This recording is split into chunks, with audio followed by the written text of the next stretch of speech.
أعمالنا من يهده الله فلا مضل له ومن يضلله فلا هادي له ونشهد أن لا إله إلا الله وحده لا شريك له ونشهد أن محمدا عبده ورسوله أرسله بالهدى والدين الحق ليظهره على الدين كله وكفى بالله شهيدا فصلى الله عليه وسلم تسليما كثيرا كثيرا أما بعد فأعوذ بالله من الشيطان الرجيم بسم الله الرحمن الرحيم الحمد لله رب العالمين الرحمن الرحيم مالك يوم الدين إياك نعبد وإياك نستعين اهدنا الصراط المستقيم صراط الذين أنعمت عليهم غير المغضوب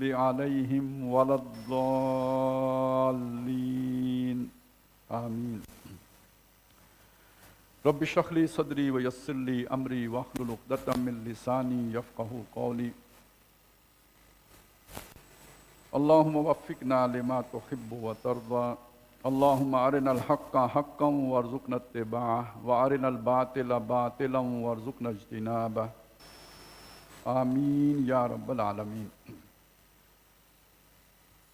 آج شعبان کی 29ویں شب ہے، بلکہ اب 30ویں شروع ہو گئی ہے، اس لیے کہ اعلان ہو گیا ہے کہ رمضان انشاءاللہ 2 مارچ سے اس کا آغاز ہوگا، یعنی کل روزہ نہیں ہے، لیکن چونکہ ہم نے اعلان کر دیا تھا کہ آج ہم اپنی پہلی نشست یہاں پہ منعقد کریں گے، اگر روزہ ہو گیا کل کا تو پھر تراویح بھی پڑھیں گے اور دورہ بھی شروع کریں گے، اور اگر اتوار پہ بات چلی گئی تو ہم ایک سورہ فاتحہ اور کچھ جو سورہ بقرہ کا جو بھی تقریباً گھنٹہ سوا گھنٹہ کی نشست ہوگی، جتنا حصہ ہم کر سکے وہ آج کر لیں گے، کل کی سہولت ہو جائے گی۔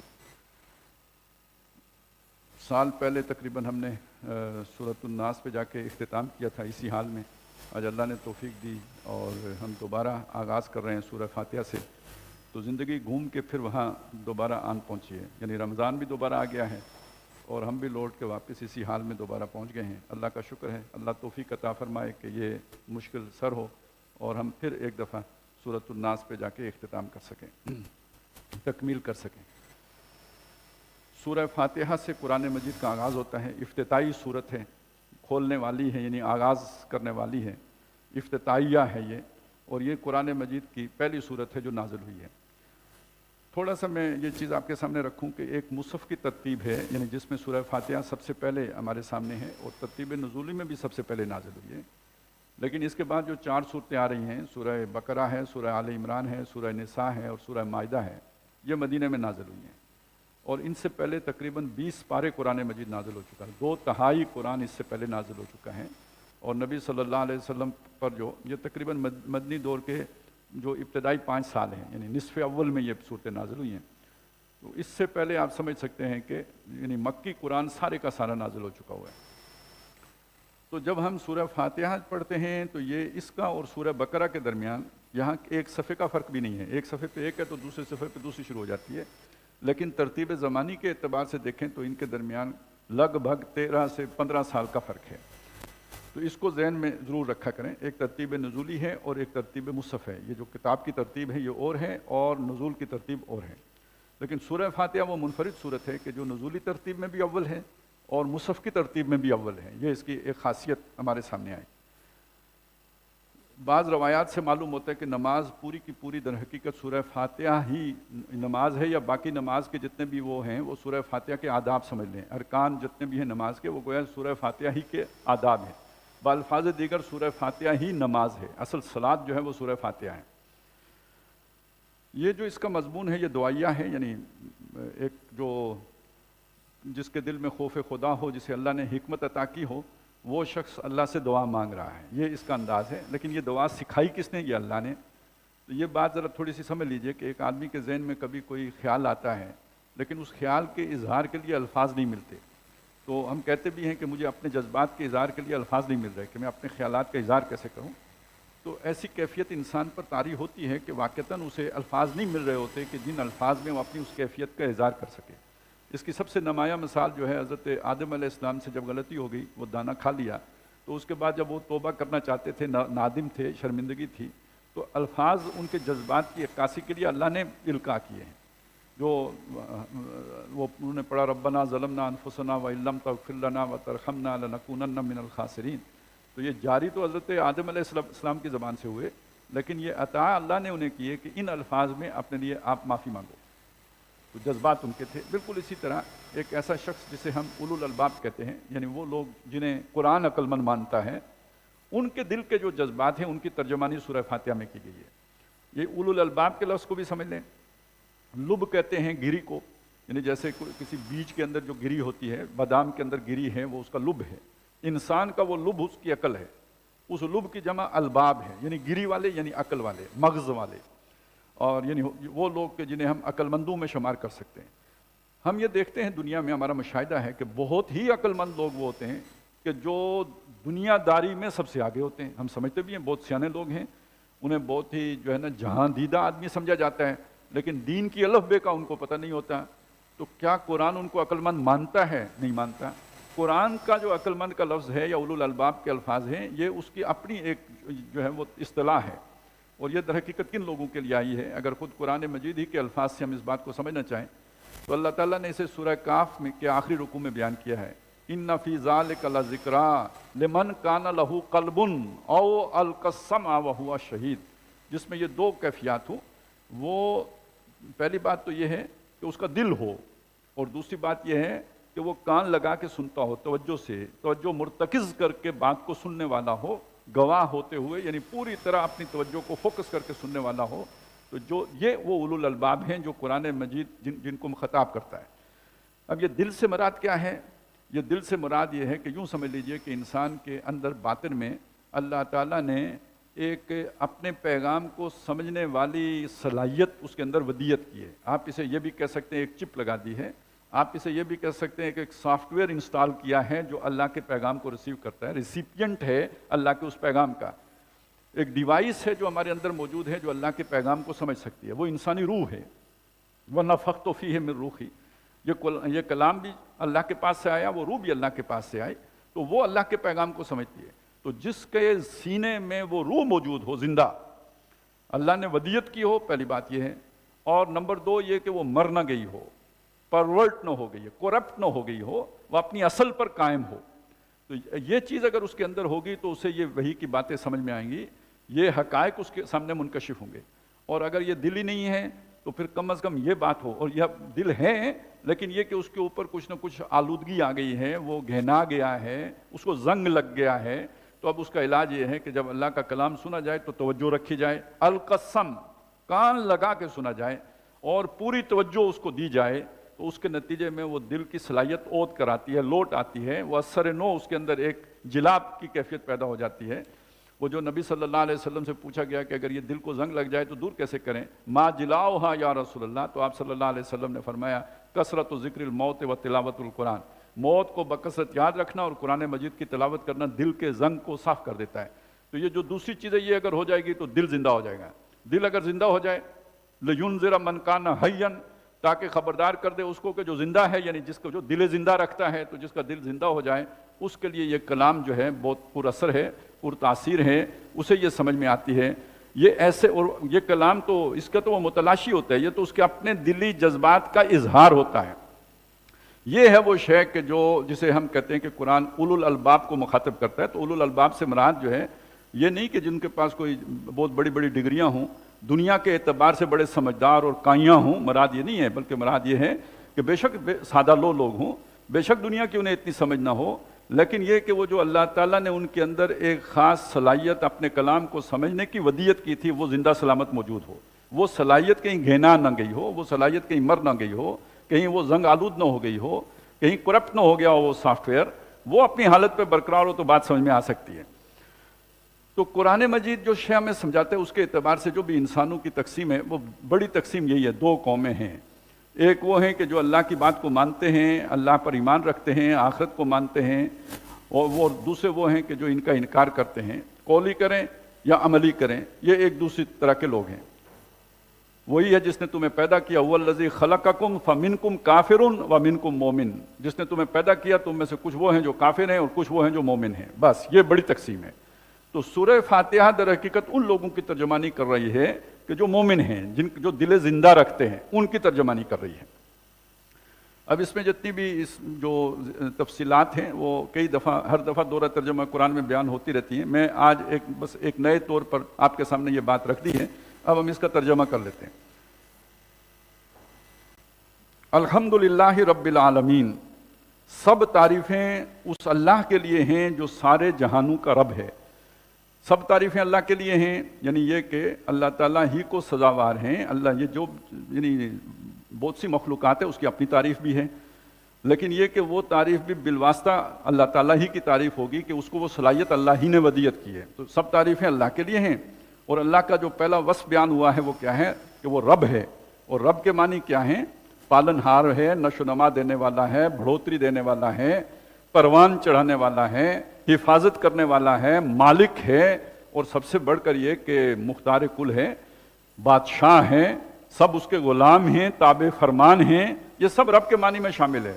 اور عالمین ویسے تو سارے یعنی تمام جہان اس کا ترجمہ کیا جاتا ہے، اور مراد ہے تمام مخلوقات، جو کچھ بھی اللہ نے پیدا کیا وہ خالق ہے تو وہی اس کا مالک بھی ہے۔ اللہ لہ الخلق والامر، اللہ اس نے بنایا ہے تو اب جو اس کا حکم چلے گا تابع فرمانی اسی کی کرنی ہوگی۔ تو رب العالمین ہے، تمام مخلوقات کا بنانے والا، تربیت دینے والا، نشو و نما دینے والا، حفاظت کرنے والا، اور ان کا مختار کل، ان کا مالک اور بادشاہ وہی ہے۔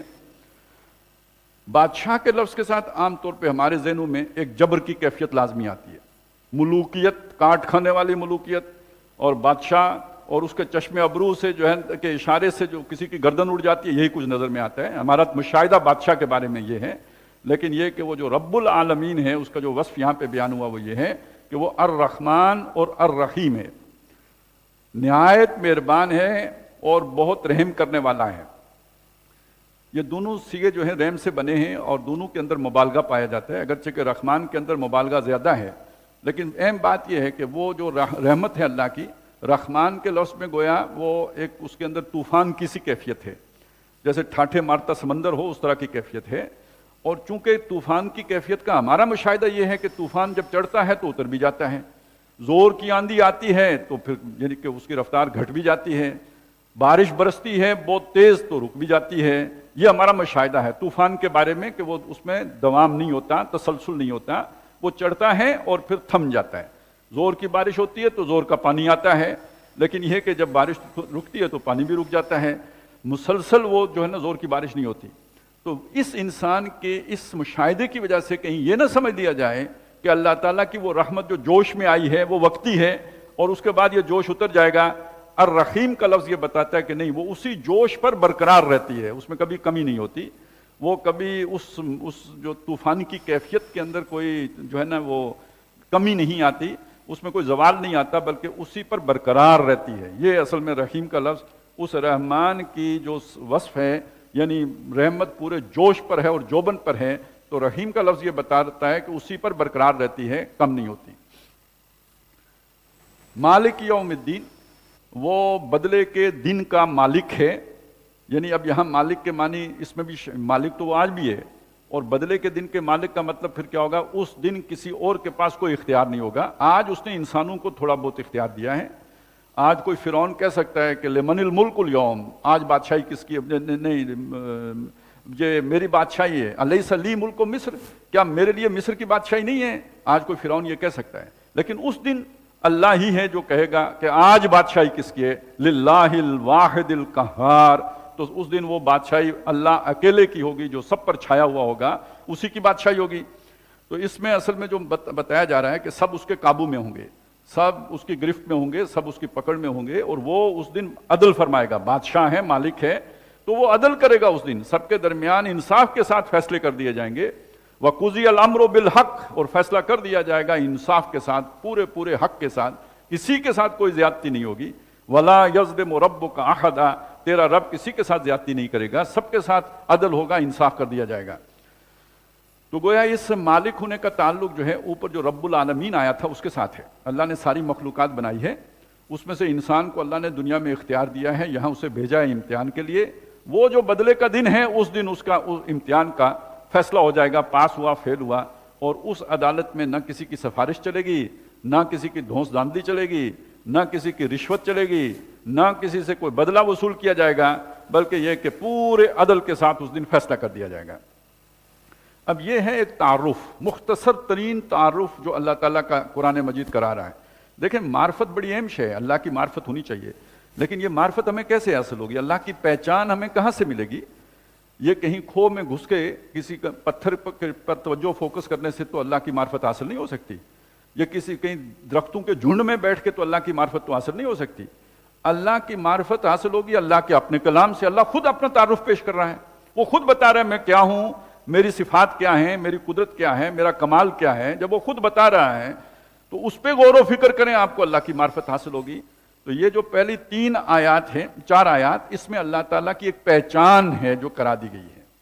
باقی آگے بھی قرآن مجید میں جا بجا تقریباً ہر سطر میں اللہ کی پہچان کرائی گئی ہے، تعارف کرایا گیا ہے، اللہ کی معرفت بیان کی گئی ہے. تو یہ بات آج ہی ہم سمجھ لیں کہ اللہ تعالیٰ کی معرفت کا سب سے مستند ذریعہ جو ہے وہ اللہ کا کلام ہے، اللہ کی کتاب ہے. تو یہ اللہ کا تعارف ہے. ہم اللہ کو مانتے ہیں تو سوچنا چاہیے، غور کرنا چاہیے کہ کہیں اللہ کو ہم کا جو تصور ہے ہم نے خود تو نہیں بنا لیا، ہماری اپنے ہی تصور نے کسی خدا کا تصور تو نہیں اختیار کر لیا. تو اس اللہ کو مانیں جو محمد الرسول اللہ صلی اللہ علیہ وسلم جس پر ایمان لائے ہیں، تو وہ ہے کہ جس کا تعارف وہ خود کرا رہا ہے. تو اپنا جو بھی آپ کا تصور ہے اسے ایک طرف رکھیں، جو قرآن اللہ کا تصور پیش کر رہا ہے اس کو مانیں، اسے تسلیم کریں. آمنت باللہ کما ہوا باسمائہ و صفاتہ، میں ایمان لایا اللہ پر جیسے وہ اپنی اسماء و صفات سے ظاہر ہے.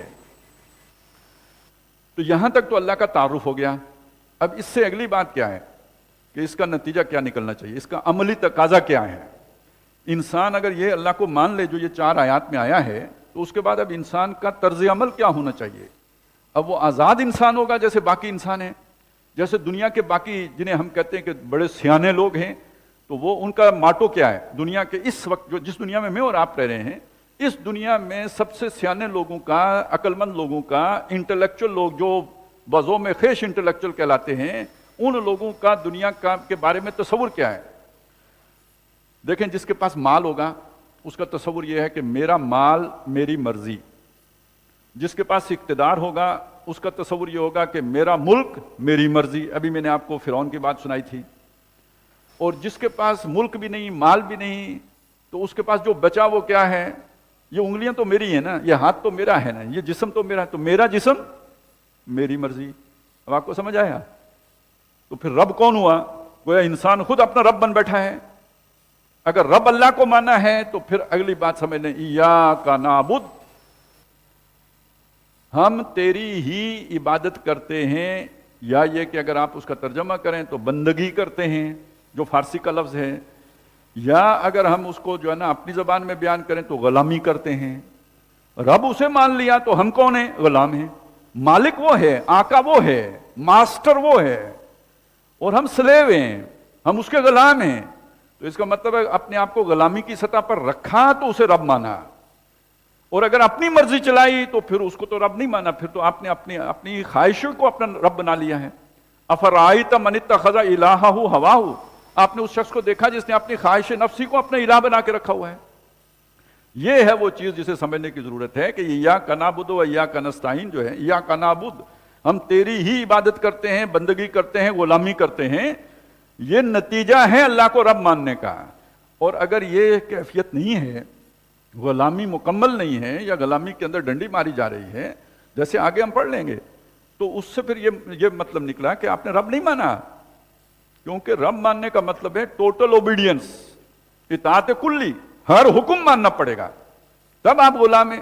غلام کی آزاد مرضی تو نہیں ہوتی کہ وہ کوئی احکام مانے اور کوئی احکام نہ مانے. ویسے بھی منطقی طور پر بھی آپ اگر تجزیہ کریں تو آپ کو اگر 10 احکام ملے ہوں کسی ہستی کی طرف سے، کسی اتھارٹی کی طرف سے، اور اس کے بعد آپ ان میں سے گن کے شمار کر کے اور کہیں میں 8 مانوں گا 2 نہیں مانتا، تو ذرا آپ تجزیہ کریں نا، فائنل اتھارٹی کس کے پاس ہے ماننے اور نہ ماننے کی؟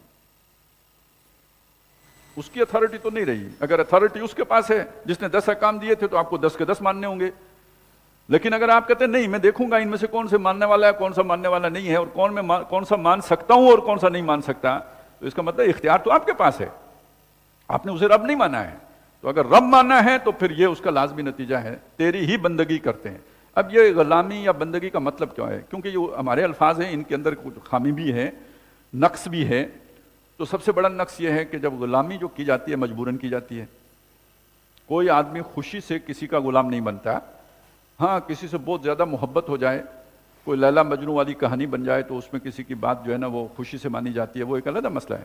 لیکن عام طور پہ جو دنیا میں غلامی کا تصور ہے وہ یہی ہے کہ مجبوراً کسی کی اطاعت کرنی پڑتی ہے۔ انگریز آ گئے ہندوستان میں، انہوں نے ہمارے اوپر جو ہے نا وہ فتح حاصل کر لی، ہم مجبور ہو گئے ہندوستانی اور ان کے غلام ہو گئے۔ 100 سال تک انہوں نے تخت دہلی کے اوپر قبضہ کر کے رکھا اور ہندوستان کے اوپر حکومت کرتے رہے، مجبوری تھی۔ اب وہاں مصر میں فرعون نے بنی اسرائیل کو اسی طرح مجبوراً اپنا غلام بنا کے رکھا ہوا تھا۔ تو جہاں جہاں کوئی غلام ہوتا ہے وہ مجبوراً ہوتا ہے۔ تو پہلی بات یہ دل سے نکال دیجئے، اللہ تعالیٰ جس غلامی کا تقاضا کرتا ہے وہ مجبوری کی غلامی نہیں ہے، بلکہ وہ الحمد کے نتیجے کی غلامی ہے۔ یہ جو ہے نا سب تعریفیں اللہ کے لیے ہیں، تو ان تعریفوں کے اندر ایک چیز اور بھی شامل ہے، سارا شکر اللہ کے لیے ہے، اس لیے کہ سارے احسانات جو ہمارے اوپر ہیں، ہماری زندگی برقرار رکھنے کے لیے جتنی کچھ نعمتوں کی ہمیں ضرورت تھی وہ سب کے سب کس نے ہمیں دی ہیں؟ اللہ نے دی ہیں۔ یہاں تک کہ جو انسان بھی ہے، مطلب ماں باپ ہیں، بہن بھائی ہیں، جو ہماری زندگی میں ہمارے معاون ہیں، ظاہری طور پر ہم دیکھتے ہیں تو وہی اس کا ذریعہ بنتے ہیں، ان کے اندر بھی، ماں کے اندر یہ شفقت اور محبت اولاد کی کس نے رکھی ہے؟ باپ کے اندر یہ جذبہ ایثار کس نے رکھا ہے کہ وہ اپنا نوالا اپنے اولاد کو کھلاتا ہے؟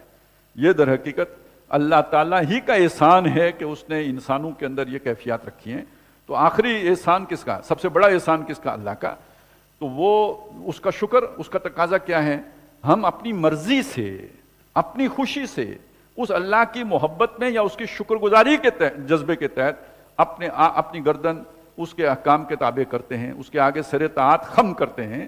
یعنی اس کے اندر جبر نہیں ہے، بلکہ اللہ تعالیٰ کی وہ محبت جو انسان کے اندر اس کی نعمتوں کو دیکھ کر پیدا ہوتی ہے، اس کا نتیجہ اللہ کے احکام کو ماننے کی صورت میں نکلتا ہے۔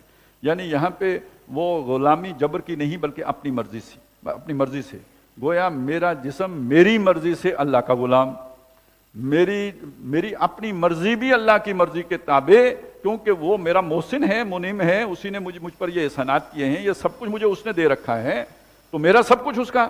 انا للہ و انا الیہ راجعون۔ تو ایاک نعبد و ایاک نستعین، اور اسی سے مدد مانگتے ہیں۔ اب یہ مدد ایک تو اس عبادت کے لیے بھی درکار ہے، کیونکہ اس عبادت کے راستے میں بہت سی رکاوٹیں ہیں اور نفس کی خواہشات ہیں، شیطان کی جو ہے نا اس میں ریشہ دوانیاں ہیں، معاشرے کا دباؤ ہے، یہ سب کچھ برداشت کرتے ہوئے اس راستے پہ صراط مستقیم پہ چلنا کوئی آسان کام نہیں ہے۔ تو اس کے لیے بھی مدد درکار ہے کہ اللہ تعالیٰ انگلی پکڑ کے ہمیں اس پر یعنی اس عبادت کے راستے پہ چلائے۔ اور دوسری بات یہ ہے، مدد اس کے لیے بھی چاہیے کہ یہ جو ہم نے جو کام ہم نے اختیار کیا ہے، اس کام کے لیے جو ضروری وسائل ہیں وہ بھی کس نے دینے ہیں؟ اللہ ہی نے عطا کرنے ہیں، تو وہ بھی مدد درکار ہے۔ جو مشکلات ہیں ان کو رفع کس نے کرنا ہے؟ وہ بھی اللہ ہی نے کرنا ہے، تو وہ مدد بھی درکار ہے۔ تو استقامت کے لیے بھی اللہ کی مدد چاہیے، اس راستے میں رکاوٹیں دور کرنے کے لیے بھی اللہ کی مدد چاہیے، بلکہ یہ کہ انشراح صدر کے لیے بھی اللہ کی مدد چاہیے۔ ایک کام ہے سامنے، وہ کام کرنے پہ دل آمادہ ہو جائے، پوری آمادگی کے ساتھ وہ کام کیا جائے، وہ بھی اللہ کی مدد کے بغیر نہیں ہو سکتا۔ توفیق نہیں مل سکتی اللہ جب تک توفیق نہ دے، وہ کام کرنے کے لیے انسان کے اندر جذبہ نہیں پیدا ہو سکتا۔ تو ہر اعتبار سے اللہ کی مدد درکار ہے۔ اچھا، اب اس عبادت کے حوالے سے یہ بات بھی ذہن میں رکھیں، جہاں ایک طرف محبت کی بات ہے تو دوسری طرف ایک بات یہ ہے، جیسے پہلے بھی بات آ گئی کہ یہ اطاعت عبادت تب بنے گی جب کلی ہو۔ اگر آدھی اطاعت ہے، جسے ہم کہتے ہیں آدھا تیتر آدھا بٹیر ہے، تو اس سے پھر عبادت نہیں مانا جائے گا، بلکہ یہ کہ اس پر اللہ تعالیٰ کا غضب اترتا ہے۔ یہ قرآن مجید سے ثابت ہے کہ تم آدھی باتیں مانتے ہو اور آدھی نہیں مانتے۔ افتؤمنون ببعض الکتاب وتکفرون ببعض فما جزاء من یفعل ذلک منکم الا خزی فی الحیاۃ الدنیا ویوم القیامۃ یردون الی اشد العذاب۔ ایسے لوگوں کو کہ جو کتاب کی یا اللہ کے احکام کو میں تقسیم کر دیں، کچھ پر چلیں کچھ کو چھوڑ دیں، کوئی سزا نہیں سوائے اس کے کہ دنیا میں ذلیل کیے جائیں اور قیامت کے دن انہیں سب سے زیادہ شدید عذاب میں ڈالا جائے۔ تو یہ جو کیفیت ہے گویا نفاق کی کیفیت ہے۔ وَمِنَ النَّاسِ مَن يَعْبُدُ اللَّهَ عَلَىٰ حَرْفٍ، لوگوں میں وہ بھی ہیں جو اللہ کی عبادت تو کرتے ہیں مگر کنارے کنارے کرتے ہیں، یعنی وہ سارے خطرات مول لینے کے لیے تیار نہیں ہوتے۔ ادخلوا فی السلم کافہ کی کیفیت نہیں ہوتی، ہر حکم مانیں گے یہ کیفیت نہیں ہوتی، بلکہ کچھ مانتے ہیں کچھ نہیں مانتے۔ کون سے مانتے ہیں؟ جو آسان ہوتے ہیں، جن میں تکلیف نہیں آتی، جن میں گزن نہیں پہنچتی، جن میں کانٹا نہیں چبھتا، وہ مانتے ہیں، اور جن میں ذرا کوئی انہیں تپتی ہوا کا خوف ہو وہ چھوڑ دیتے ہیں، اس کے نزدیک نہیں جاتے، وہ کہتے ہیں یہ بہت مشکل ہے۔ تو یہ جو کیفیت ہے یہ نفاق کی کیفیت ہے، اور اس کا نتیجہ کیا ہے؟ دنیا میں ذلت و رسوائی، اور آخرت میں سب سے نچلے گڑھے میں جانا، سب سے شدید عذاب، یعنی وہ جو منافقین کو ہوگا نا پھر درک الاسفل من النار ہوں گے، تو اس گڑھے میں گرنے کا امکان۔ تو دوسرا تقاضا یہ ہے۔ تیسرا، اسی میں ایک چیز یہ بھی سمجھ لیجئے کہ چونکہ ایاک نستعین بھی درحقیقت جو آیا ہے نا، اسی سے دعا مانگتے ہیں، اسی سے مدد مانگتے ہیں، تو یہ بھی عبادت ہی کا تقاضا ہے۔ یعنی یہ کہ اگر ہم اللہ کی عبادت کر رہے ہیں تو اس کا لازمی مطلب یہ ہے کہ اللہ تعالیٰ سے ہمارا مخلصانہ رشتہ اور تعلق قائم ہے، خلوص سے عبادت کر رہے ہیں، تو اب ہمیں اپنی ضروریات کے لیے کسی اور کی طرف دیکھنے کی ضرورت نہیں ہوگی۔ ہمارے اندر سے کیوں اللہ کی عبادت کیوں کر رہے ہیں؟ اس نے ہمیں یہ سب کچھ دیا، جو مزید چاہیے کون دے گا؟ جو مشکل آئی ہے اسے کون دور کرے گا، ہٹائے گا، کشا کرے گا؟ مشکل کشا کون ہوگا؟ جو تکلیف آئی ہے، ضرر پہنچا ہے، یہ کس نے بھیجا ہے، کون ہٹائے گا؟ تو یہ سارا کچھ اللہ ہی نے کیا ہے، تو اللہ ہی دور کرے گا۔ جو میرے پاس ہے وہ اللہ نے دیا ہے، جو مجھے چاہیے وہ اللہ دے گا، تو اب میں کسی دوسرے سے کیسے مانگ سکتا ہوں؟ کب مانگوں گا؟ جب میں اللہ کے حق میں جو ہے کھوٹا ہوں گا، یعنی یہ کہ وہی کچھ باتیں مانوں گا، کچھ نہیں مانوں گا، تو دل میں چور ہوگا کہ میری اللہ کیوں مانے گا، وہ بھی تو کوئی مانے گا کوئی نہیں مانے گا، کیونکہ میں بھی تو یہی کر رہا ہوں۔ تو اب میں کسی بزرگ کو ڈھونڈوں گا جس کے بارے میں میرا گمان یہ ہوگا کہ یہ پوری مانتا ہے اور اس کی بات اللہ رد نہیں کرے گا، تو گویا میرے حق میں بھی اس کی دعا قبول ہو جائے گی۔ تو یعنی اللہ تعالیٰ کو بھی یعنی وہ کسی اور ذریعے سے دباؤ ڈلوانے کی کوشش، یہ ایک اور گستاخی کا ارتکاب ہو جائے گا۔ اسی لیے جو ہے نا یہ دعا بڑا نازک معاملہ ہے کہ یہ اسے عبادت کا جوہر کہا گیا ہے، اور اسی کو عبادت کہا گیا۔ الدعاء هو العبادہ، تو اس بات کو ذہن میں رکھیں کہ دعا بھی در حقیقت عبادت ہی ہے۔ اس کے بعد جو مدد مانگی سب سے پہلی وہ یہ ہے کہ اللہ تعالیٰ سے بندہ صراط مستقیم مانگتا ہے، اہدنا الصراط المستقیم، اللہ مجھے سیدھی راہ دکھا۔ اب یہاں پہ ایک لحظے کے لیے رکیے۔ ایک وہ بندہ ہے جسے ہم جا کے بتاتے ہیں یار سیدھی راہ یہ ہے کہ نماز پڑھو، وہ کہتا ہے میرے کپڑے ہی پاک نہیں ہیں، مست ہے، اسے فکر ہی کوئی نہیں ہے نماز پڑھنے کی۔ تو یہ سورہ مبارکہ ان سے خطاب کر رہی ہے؟ نہیں، جس کے اپنے اندر ارج پیدا ہو گئی ہے کہ میں صراط مستقیم پر چلنا چاہتا ہوں، مجھے دکھا صراط مستقیم ہے کدھر، وہ تو میں تو اس پہ چلنا چاہتا ہوں، چلوں گا۔ تو یہ دو آدمی مختلف ہیں، ایک یہ کہ جس پر آپ صراط مستقیم جا کے ٹھوس رہے ہیں کہ یہ صراط مستقیم ہے چلو، یہ فرائض دینی کا جامع تصور ہے جو ابھی میں نے آپ کے سامنے رکھا، وہ تو نماز کے راستے نہیں جاتا تو آپ کے سارے فرائض دینی کو لے کے چلے گا، اسے کیا پرواہ ہے؟ وہ دنیا دار آدمی ہے۔ وہ جو میں نے شروع میں کہا تھا تقسیم، دو ہی تقسیمیں ہیں، ایک وہ ہیں کہ جن کو جو اللہ تعالیٰ محبوب ہے، جو آخرت کو ترجیح دینے والے ہیں، صراط مستقیم ان کا مسئلہ ہے۔ جو دنیا کو مسئلہ بنا کے بیٹھے ہوئے ہیں، صراط مستقیم ان کے اس سے کوئی تعلق ہی نہیں ہے، علاقہ ہی نہیں ہے، انہیں اس سے کوئی غرض نہیں ہے کہ صراط مستقیم کیا ہے، فکر ہی نہیں ہے اس کی۔ وہ ان کو یہ بتائیں کہ زیادہ پیسے کیسے کمائے جائیں گے، انہیں یہ بتائیں کہ یورپ پہنچنے کا سستا ترین طریقہ کون سا ہے، بے شک رستے میں شہید فی سبیل یورپ ہو جائیں۔ یہ روز جو آپ سنتے ہیں کشتی ڈوب گئی، کشتی تر گئی، تو یہ کیا ہوتا ہے؟ تو انہیں یہ صراط مستقیم دکھائیں کہ بھئی جرمنی کیسے پہنچنا ہے، انہیں یہ صراط مستقیم دکھائیں گرین کارڈ کیسے ملنا ہے، اس کی ارج ہے ان کے اندر۔ آپ اشارہ کریں دوڑے چلے آئیں گے، لوٹ لیں آپ انہیں، پیسے کھا جائیں وہ دیں گے۔ اس صراط مستقیم کی ارج اس کو ہوگی جو آخرت سے ڈرتا ہے، جسے پتہ ہے پل صراط سے گزرنا ہے، اور پل صراط سے نہیں گزر سکتا جب تک کہ میں دنیا میں صراط مستقیم پہ نہیں چلوں گا۔ جس کے اندر اس طرح کی ارج پیدا ہو جائے، خواہش پیدا ہو جائے صراط مستقیم کی، اصل میں تو صراط مستقیم وہ مانگ رہا ہے۔ اب آپ اس کی نماز میں دیکھیں نا وہ کیسے مانگتا ہے اہدنا الصراط المستقیم۔ اگر یہ نہیں ہوگا تو وظیفہ ہے، پڑھتے رہو 1000 دفعہ پڑھو تو وہ شاید اس کی برکتیں کوئی مل جائیں، بصورت چاول مل جائیں، حلوہ مل جائیں، لیکن وہ بصورت عمل تو نہیں ملیں گی۔ وہ تو گل محمد وہیں کھڑا رہے گا جہاں پہلے دن کھڑا تھا۔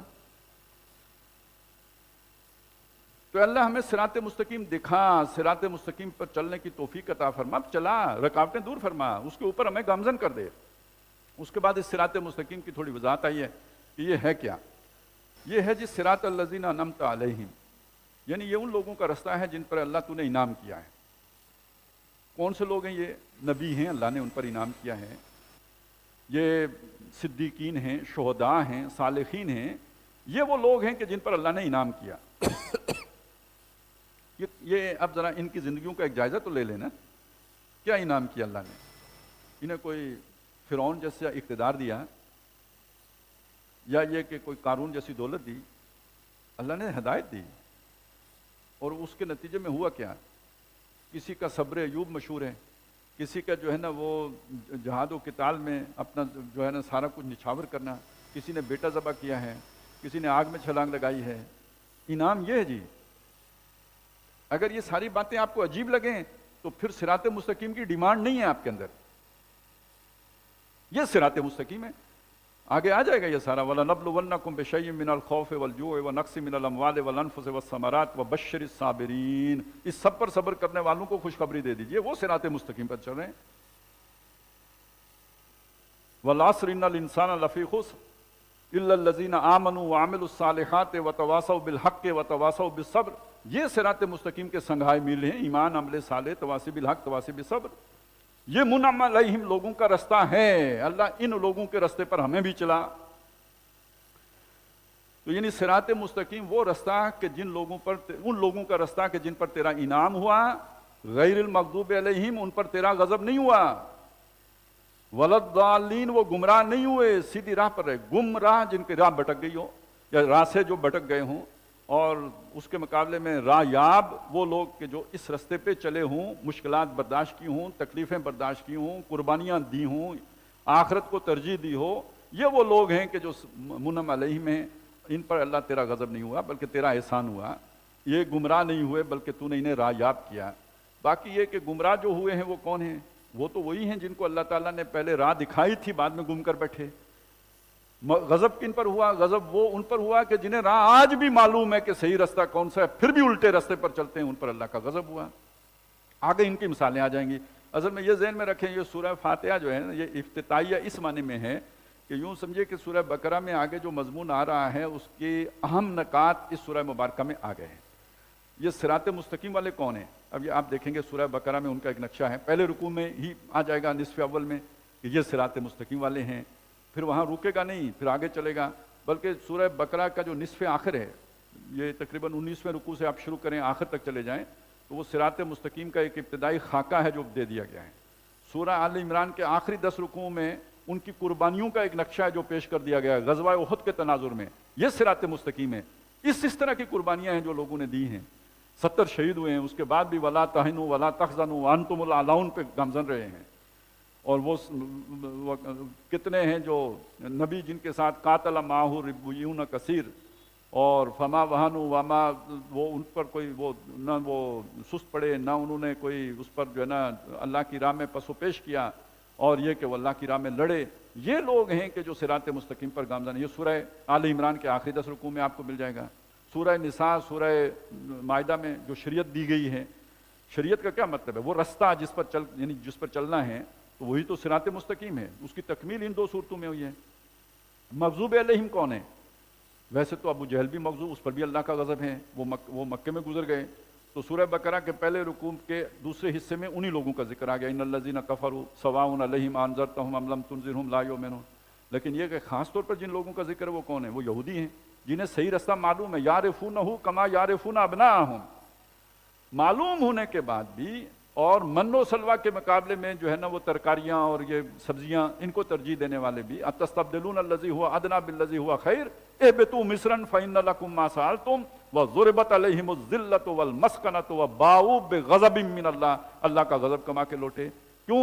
صحیح رستے کو چھوڑ کر غلط رستے پر چڑھے جبکہ صحیح رستے کو جانتے تھے. یہ تو ہو گئے مغضوب علیہم، ان کی کچھ مثالیں ہو گئیں. تو اس کا کیا مطلب ہے؟ مسلمان مغضوب علیہم نہیں ہو سکتے.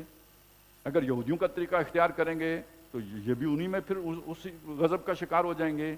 بلکہ یہودیوں کے ہاتھوں ہی ان پر غضب ٹوٹ سکتا ہے جیسے کہ آج ٹوٹ رہا ہے. اللہ کی سنت میں تو، طریقے میں تو، اصول میں تو کوئی تبدیلی نہیں ہوتی. یہ پوری سورہ بقرہ میں آپ کو مل جائے گا، پھر سورہ آل عمران میں مل جائے گا، سورہ نساء، سورہ مائدہ میں پھر بار بار ملے گا. تو ان صورتوں میں مغضوب علیہم کا بھی درجہ بدرجہ مضمون اپنے کمال کو پہنچا ہے. اور ضالون کون ہیں؟ یہ عیسائی ہیں، نصارہ ہیں، تو ان کا معاملہ بھی ہے. آپ کو سورہ بقرہ میں تو خیر نہیں ملتا، لیکن یہ کہ بہت مختصر ہے. لیکن سورہ آل عمران میں تو خطاب ہی ان سے ہے پہلے حصے میں، اور پھر سورہ نساء میں اور سورہ مائدہ میں بھی ذکر آیا ہے. آخر میں جا کے حضرت عیسیٰ علیہ السلام کا ذکر کیا گیا ہے. تو یہ جو اگلی 4 صورتیں ہیں، یہ یوں سمجھیے کہ سورہ فاتحہ کے یہ جو مضامین ہیں، خاص طور پہ جو صراط مستقیم سے متعلق، مغضوب علیہم لوگ کون ہیں، اور یہ جو ضالین کون ہیں، یا یہ جو 3 گروہ آ گئے، منعم علیہم اور مغضوب علیہم اور ضالون، یہ جو 3 گروہ ہیں، ان کی تشریح یا یہ کہہ لیجئے کہ ان کو اچھی طرح سے کھول کے بیان کیا گیا ہے کہ کون لوگ ہیں.